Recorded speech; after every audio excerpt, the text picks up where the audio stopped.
Hi guys, Will Terry here, and today we're going to answer the question of why a big publishing deal might not be all that it's cracked up to be. And so that's a very nuanced question, and I have a really good letter that I want to read to you today from an artist who's going over this very thing and wrote to me, and I thought it was really worth sharing with you guys.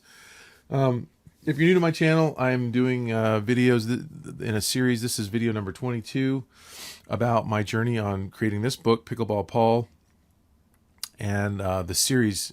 So there's going to be like at least 5 books in this series that are planned right now.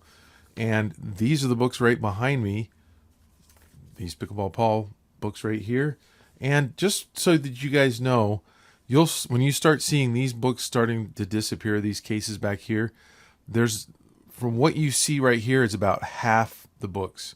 So I have half like in a part of the room that you can't see, and I have half stuffed in another area, and I have some upstairs, not half, but all the other books totaled and at my book salesman's house. And so once we start digging into these this will be the second half of books of 5,000 books. So there's about 2,500 books behind me. There's 40 books in a case, and you can kind of do the math on what you can see back there. Okay. So I said this is video number 22.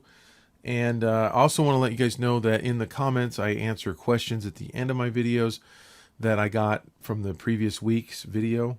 So if you have a question about this book series or anything in general, children's publishing wise, go ahead and put it in the comments. And I don't answer every single one, but I try to answer the ones that I think will be most valuable to you guys.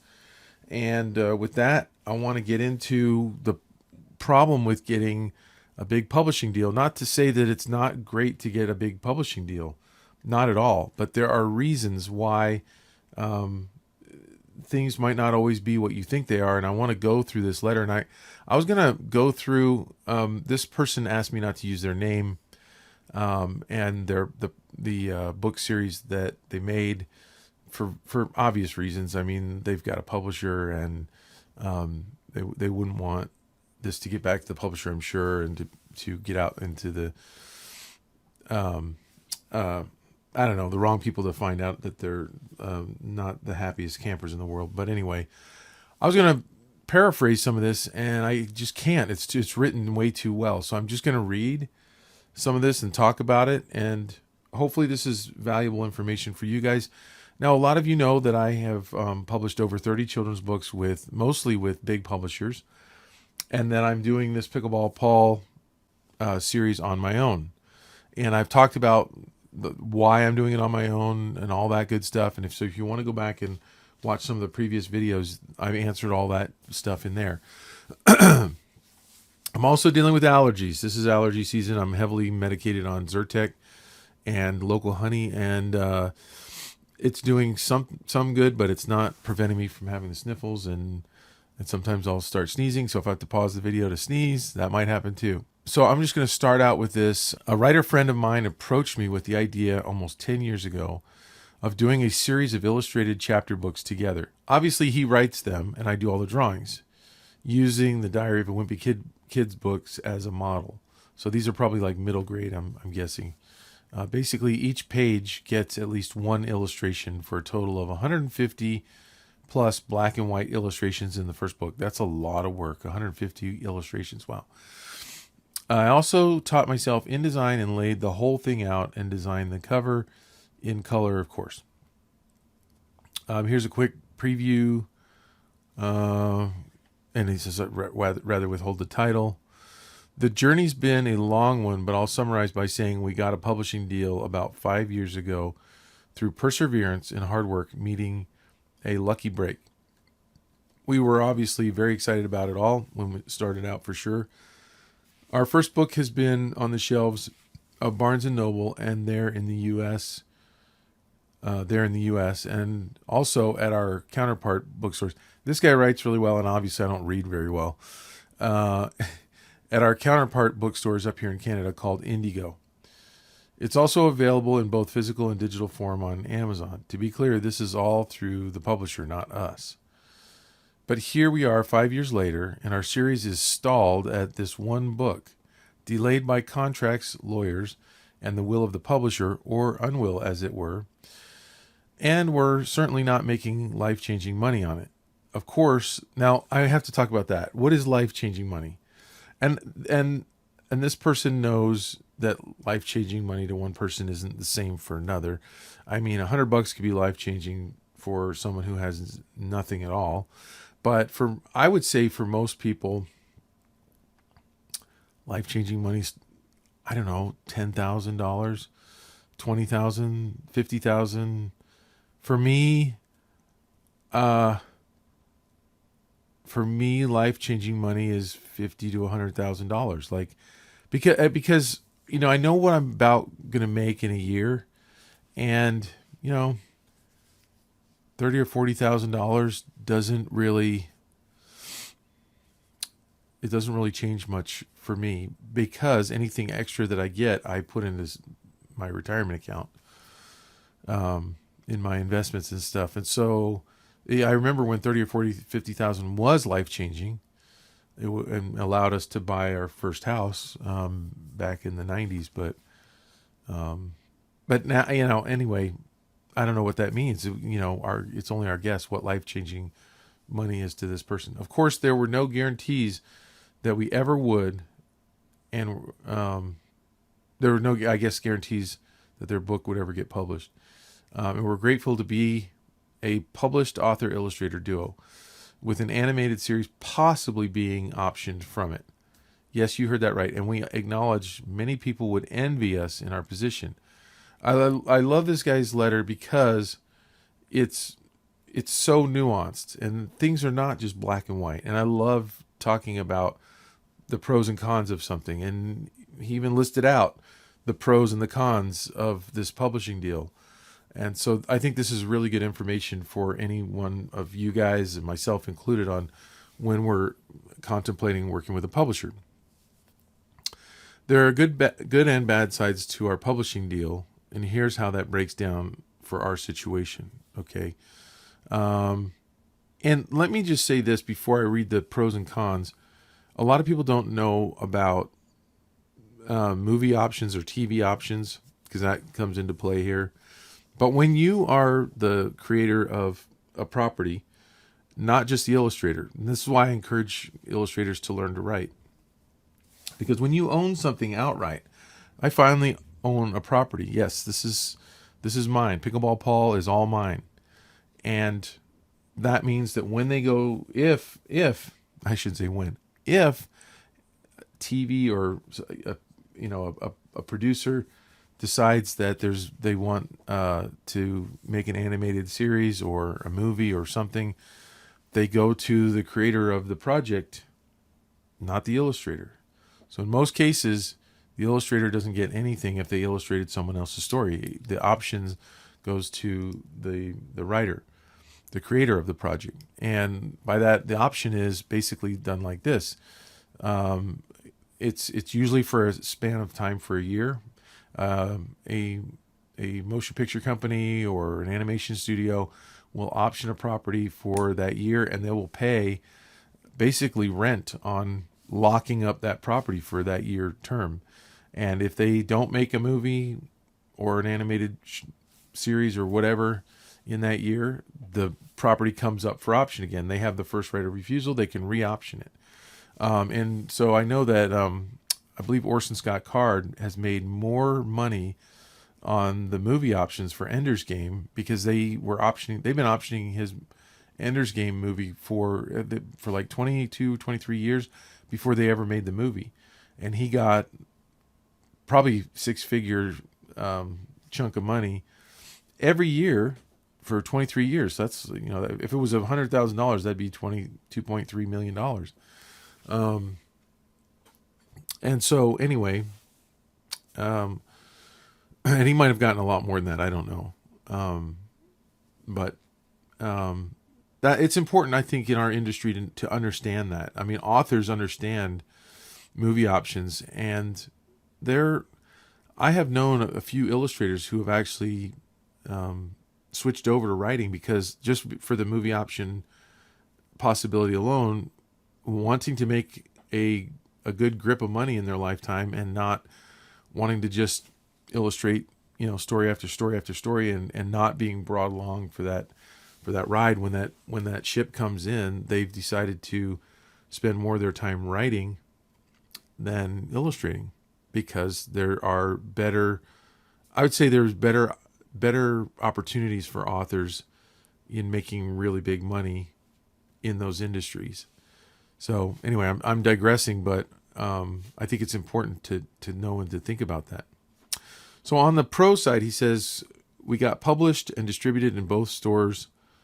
He's talking about that Indigo and Amazon at no cost to us. Our publisher got us distributed both in the U.S. and Canadian stores coast to coast.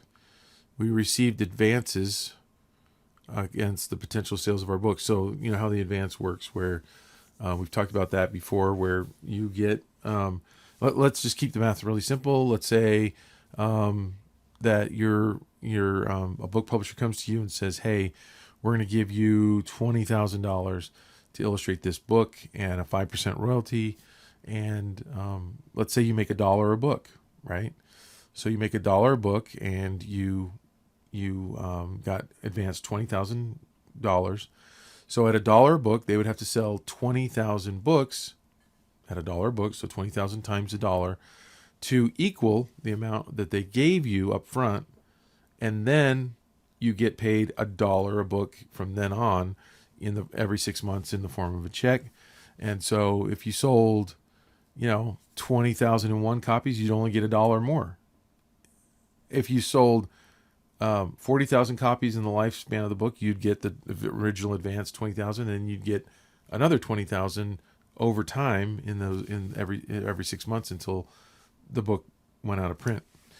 If you sold 100,000 copies, you'd get an extra $80,000 every 6 months, so and so on. So that's how that works. So he's saying we got advances. So they made this project, they got a publishing deal, they got their advances. We received some royalties for the books that were sold. So they have also received some royalties. Our publisher has media relationships that enabled an animation production company to option it for development into a series. So the series got optioned. Isn't that great? And we received some money for this optioning deal, though we're still waiting on further option money owed us that's been long delayed, and I don't know why, and there's no details on that.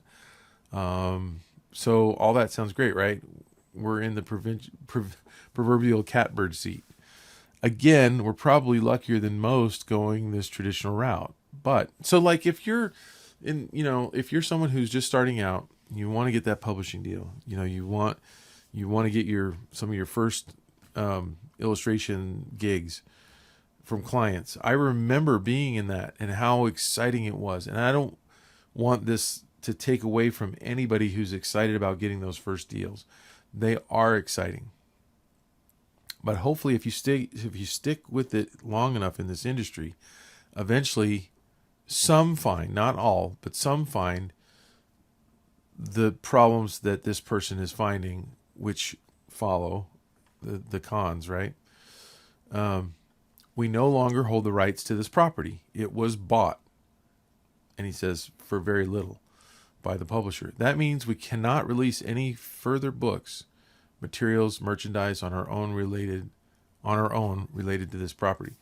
Distribution means nothing without marketing. You've heard me talk in this video series a lot about marketing and how important that is, to have a plan to get your books in front of your audience, which is in some genres is much easier than others.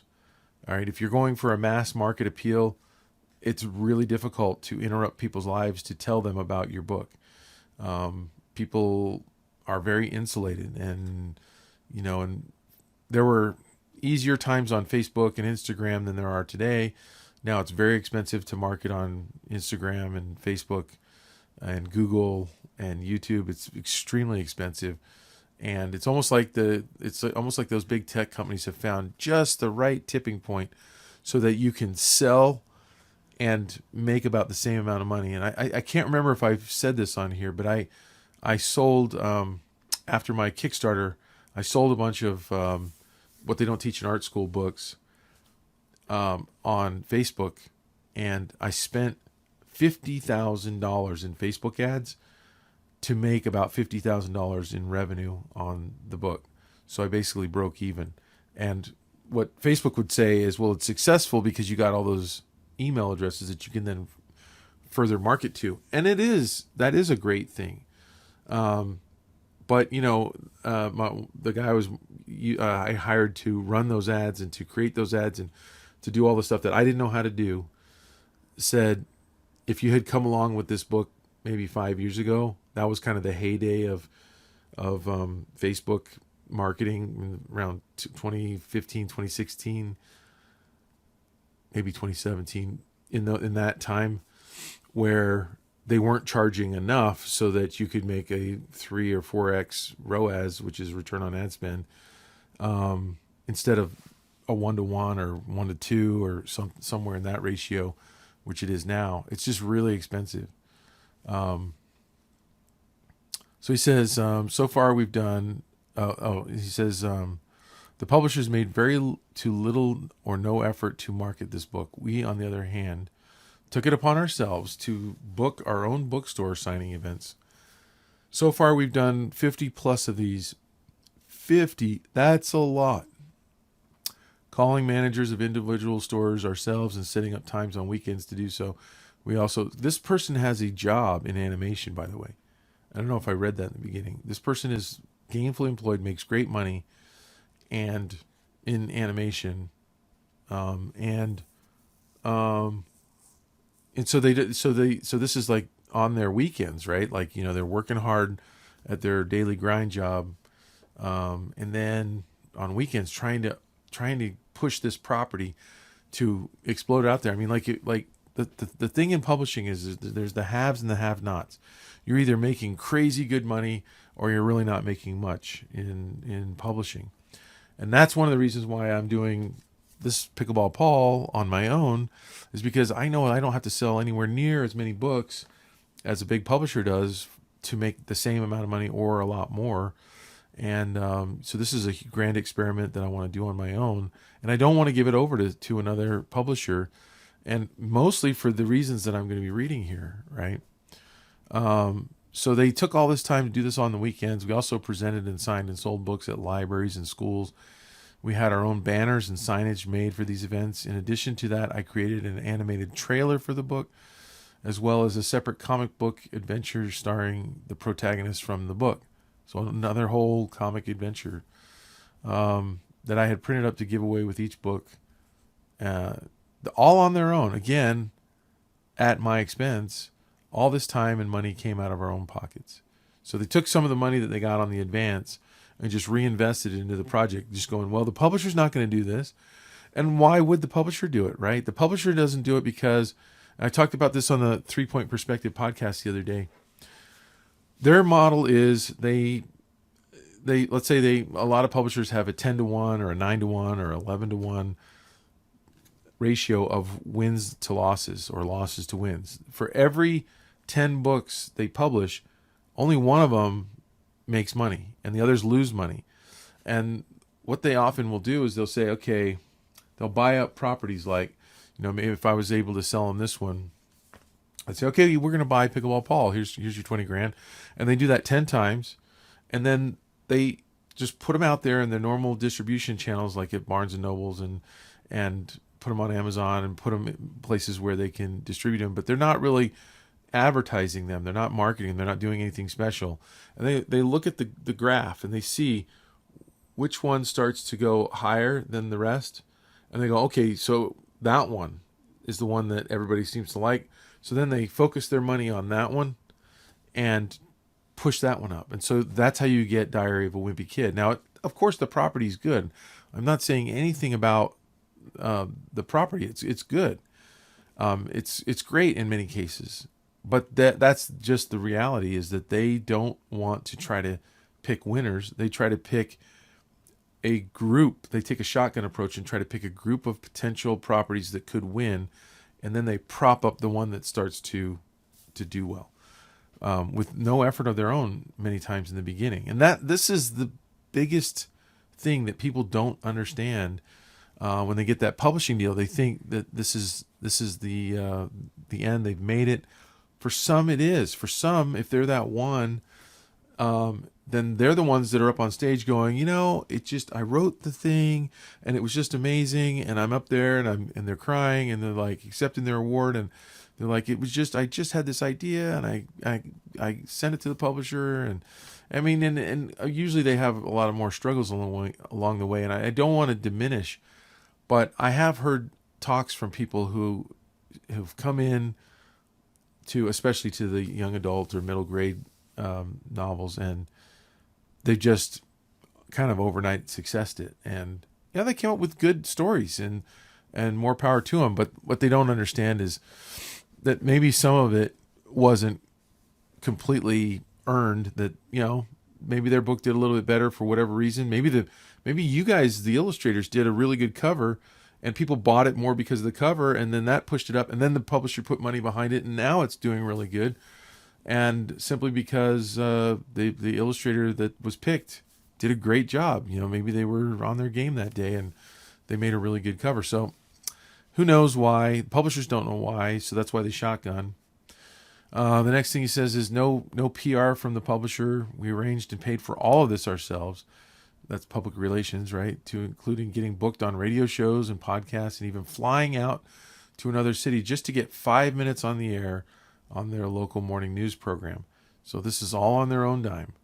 It's very rare to have a publisher spend a lot of money on a new author / illustrator team, and so they just most of the time don't. So this experience that this person is sharing is actually quite typical, unfortunately, and I don't feel like it's talked about enough.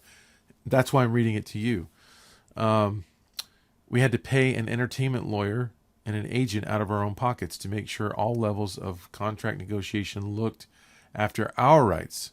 Spoiler alert, they often didn't. And that's because the contracts that a publisher fires at you will always protect the publisher. They're not in your best interest. So, and most of us, and I'm guilty, I've never had the money to hire a lawyer to go over my contract. I've always tried to do it through my rep. And the dirty little secret there too is that reps are getting a piece of money from, sometimes over 100 illustrators. There are rep sites out there that have way more than 100 illustrators. And so why fight to get the maximum dollar? It used to be that reps had like 10 artists. So it was in their best interest to make sure every one of those 10 artists was getting the maximum amount of money. And now they're just basically a listing service in many cases. They have the website, they have the name, they know that art buyers are going to go to their website. And so it's worth it for you to list there because they're more like a directory than an actual agent or a representative of you.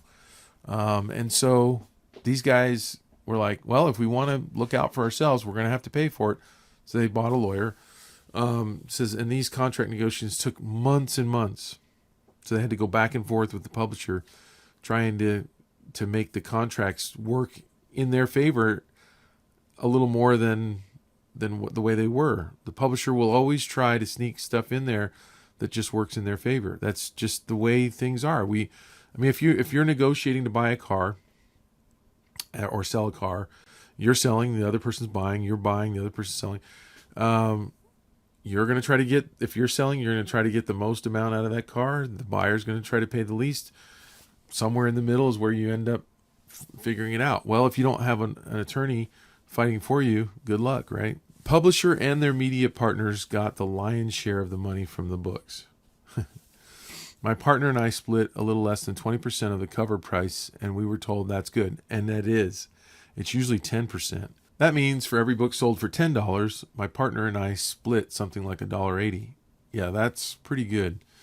And yet it's still not enough, and you'll see anyway. So he says the next thing is we can't get any further books in the series published. Our publishers started out quite enthusiastic about this being a series, then even gave the go-ahead on book 2, which we actually completed, writing, illustrations, layout, all of it. They even gave us a bunch of editorial notes, which we incorporated which meant revising, rewriting illustrations, and layout. This book is 100 pages longer, so for it I drew 250 plus illustrations and designed the cover. It's done, finished, but the publisher delayed its release. So here's the publisher, right? These guys do this, they write the second book, he does 250 illustrations, and they have the nerve to send notes back. Change this, change that, make these alterations, make those alterations, make them go through it all again. Months later, they then told us they were not going to publish it, or at least not until we sold 7,500 copies of the first book. We explained this isn't how kids' book series worked, and that the more books in a series kids could see, the more legit the series will be in their eyes, and therefore the more books that can be sold. This is one reason why I'm doing a series on Pickleball Paul. Each one points to the previous one. It's easier to sell a series. When kids start reading one or parents start buying one, they definitely, if they like the first one, they want to get more books like that. Each one of my book is going to have really good moral in it, and that's going to be part of the selling feature. Is you'll be able to trust that I'm not going to teach your kids something really screwy. So they explain that's how books are sold. I personally don't think they ever published that many books, and that it was a purposely impossible amount, like we were set up to fail. The first book has sold somewhere between 2,500 and 3,000 copies, and 85 to 90% of those were personally sold by the two of us. We would have to work bookstores every weekend for the next 3 to 4 years to sell 7,500 copies total. Again, that I don't think think exist. So yeah, that just breaks my heart to know that someone did that much extra work, 250 illustrations, the writing, all the revisions that the publisher asked for, and now they're like, oh, and by the way, now we're not going to publish it unless we sell 7,500 copies that we're not even going to help you sell, and you guys are out there, and we know what you guys are doing. You're spending the advance money, but we don't care. And I'm telling you, it's so frustrating to read something like this. It makes me mad. The production company optioning our book will work with my partner if it actually ever gets sold and developed as a series to help with that development. But they will now have the rights to do whatever they want with the characters, including drawing style, storylines, physical look of the characters, including gender, being differently abled, etc. This means that the series, if it ever gets made, may not resemble what our books look like, thus softening the connection to them that could have boosted book sales. Or we may have to go back and potentially rewrite and redraw huge amounts of these books to keep up with recent progressive ideology. But we don't know about any of this yet because negotiations between the production company and our publisher has been taking months. So he says, the short of the not so good, at least for me, is whatever remuneration I've received from this book so far doesn't nearly even cover what I paid out of pocket for all the expenses. And that doesn't even include the tens of thousands of dollars of opportunity cost to me. In other words, he could have been working on another project.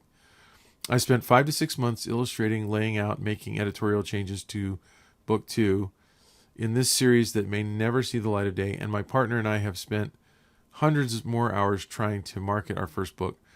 I don't regret all the above. Believe it or not, I'm lucky to be a published artist with the potential of seeing my images interpreted in some form of animation. As I said, luckier than most.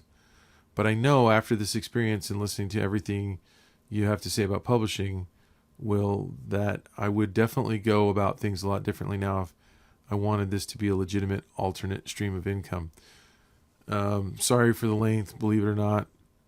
It's abbreviated from the actual experience, but I appreciate your time for reading it, and feel free to use any part you think might be applicable to your viewers. So, the saddest thing to me is that they bought this idea. The publishers bought the idea, and now the artists are locked out of it. They were willing to do all this work for it. And if they had kept it, not sold it, and published it on their own, they might be in a much better situation right now. I mean, there's no guarantees in life, and there's no guarantees as an entrepreneur, right? But right now, their dream was purchased. Someone bought their dream and gave them a little bit of money, and in some ways, someone else. And I'd love to hear in the comments what you guys think. There are stories like this where it turned out great as well, and I don't want to diminish that. I mean, the big publishers are in business for a reason. They do make dreams happen in some occasions. The thing that doesn't get out that much is this experience here, and I think that that's why it was so valuable to receive this letter, is because usually the people that are going through this, they just bury it and they just keep it down, and we don't really find out about it. It's the same thing in colleges. Why a lot of the people that drop out of colleges never really talk about it, and so it's not talked about the same as like if a car manufacturer puts out a car that doesn't work, everybody yells at and screams it from the rooftops. It goes in Consumer Reports as like the worst car of the year, and that company can't continue to make that car. That company goes out of business. Colleges, on the other hand, get away with murder, and there's all these broken souls that drop out because the college wasn't right for them in one way or another, and they're so embarrassed that you never hear from them most of the time. They just kind of slink off and go do something else, and who can blame them, right? And so, this is kind of the dirty side of publishing that a lot of people don't ever get to hear about. So I guess the moral for me is be careful with your dream. If you can maintain control of it, or if you can, in the contract, say something like, you can publish it, but I'm not an attorney, so I wouldn't know how to word this, but somehow get in there that they don't have total control after a specific amount of time, like a couple of years. If they're not selling books, it reverts back somehow. I don't know. I don't even know if they would be willing to sign something like that. They probably wouldn't. They count on the fact that they get to just basically take something and just kind of sit there and see if it does anything. And if it doesn't, they just don't care. They're in it. They're purely in it for the money. It's not their dream. They're just buying a thing from you that they think they might be able to make money on. And if they don't, oh well, they don't really care anymore. And so that's why, for myself right now, I'm really loving this, working on this book project myself. And I will continue to update how the project is going, how my sales are going. In the last video, I talked about numbers for our first week of sales. And right now it's going really well. We're sending out boxes, wholesale, some partial boxes. I bought small boxes on Uline.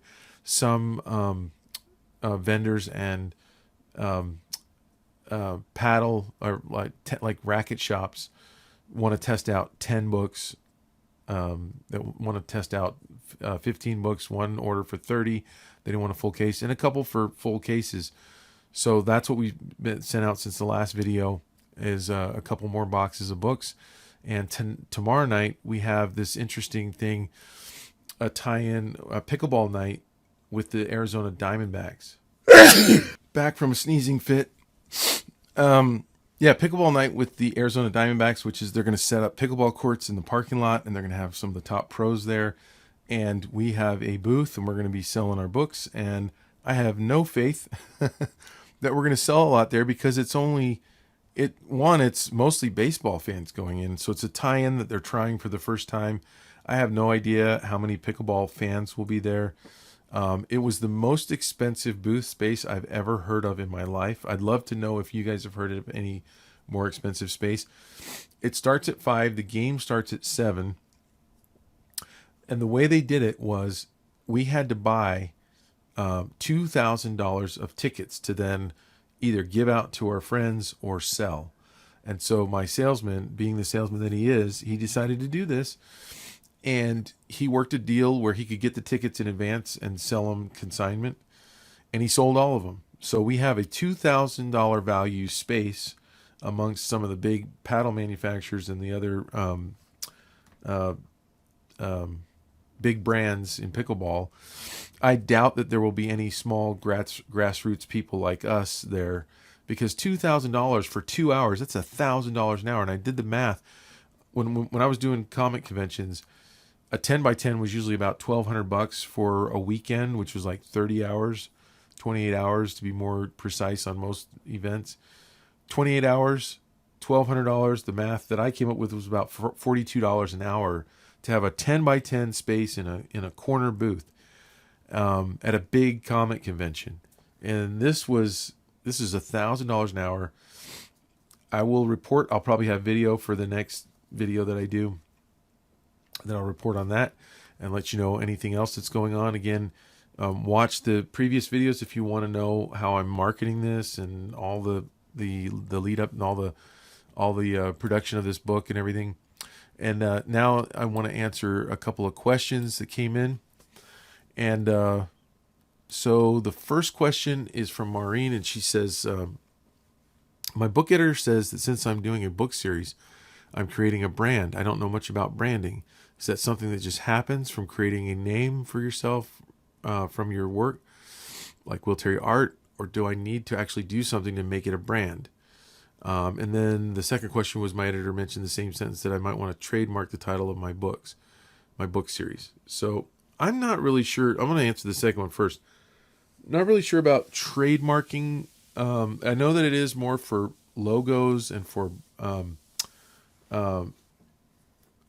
company names and things like that.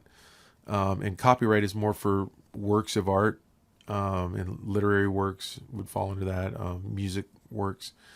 And so trademarking, I think you're more looking at doing a copyright for your book series rather than trademark. I've never really heard of anybody trademarking their book series. Not to say that it's not something that could be valuable for you. It's just out of my league on that one. And then the first question is creating a brand. And yeah, so you don't have to do anything to create a brand other than create it. And that branding is more, if I can find these pictures, I will put them in over the video. When I first did my first comic convention booth, I probably don't have a picture of it, but if I can find it, it looked like a yard sale. And most Artist Alley booths that I've seen, at least half of them, they look like a yard sale. So the illustrator gets out there and they have a print of this and then this size of that and a different, full page, a spot, and all these different pieces of art with different color. And they're trying to put everything out there to say, you could buy this, that, and the other, just like what you do at a yard sale. You grab all the things that you don't want in your house and you lay it out, and nothing relates to anything else, versus branding what you're going to do and saying, I'm specializing. I'm only doing these basic things, and they're all going to look the same. So if I said to you, what colors do you see if I mention the store brand PacSun? What colors do you see? And what colors do you see if I mention the store Target? So you should immediately have the yellow and black for PacSun and red and white for Target. And that's part of branding, is color. But that's only one part of it. But you should be looking to create a brand for your book series that goes along with the look. So each book should have some similar looks to the previous ones, so they look like they all fit in a series. One of the things I'm going to do is the back of my book is a solid color. Each one is going to have a different color, solid, on the back, and the same logo on the front, so that they all look like they fit in the same series. And that will create a brand. One product, one book, not a brand. You start creating more in the line that have continuity visually, and you're starting to create a brand. Second question from Nimble Picks. My wife and I are putting together our first children's book, and I've been following your videos and really enjoying them. How do you feel about posting all the pages of a picture book as a preview on Amazon using KTP instead of just a few? I'm thinking, why not? This would be similar to someone going to a physical bookstore and paging through books before buying. What do you think about this? Okay, so I would not do that, and I have a specific reason, and I'm not saying I'm right, but to me, when someone goes into a bookstore and starts thumbing through a book, they're not going to be curled up on the couch or in bed with their kid reading it to them, consuming it in the way that it was intended. They're basically there browsing. Now, of course, some parents will go to the bookstore and read to their kids, but most don't. I think most are, you see parents in there browsing and trying to buy something for their kids. If you put your whole book on Amazon as a preview and they can consume it digitally, I don't know why they would buy it, because they could just keep going to that preview and reading it to their kid in bed. So to me, it's not the same. The user interface is one, I'm using my phone in the privacy of wherever I'm at. It would be more embarrassing to stay in the bookstore and just sit there reading books to your kids, or maybe not even embarrassing, but it's just not, it's not home where you normally read bedtime stories to your kids and stuff. So that would be my answer for that. Thank you for watching this. I also want to briefly shout out that if you are an illustrator and you're looking to brush up on your illustration skills, check out my online school at svslearn.com. And this is a place where we have every class that you need to become a professional children's book illustrator, or even a comic book or graphic novel artist. We have a foundations program. We have level 1, 2, 3, 4 of classes that you can take. And we also have Children's Book Pro, which is, to my knowledge, the most comprehensive children's book illustration class on the internet, and even in any art school that I've ever heard of. The three of us started this, Jake Parker, Lee White, and myself, along with David Hone, and we've tied in some other illustrators on parts of it. And we have everything that you need in that Children's Book Pro class to learn how to be a professional children's book illustrator. There is a waiting list to get into the next section, which we do not have a date for, but if you go to our website at childrensbookpro.com, you can, I believe, sign up there and get notifications for when the next class is coming. And with that, please do not like, share, and subscribe unless you want to see more content like this, and I'll see you on the next one.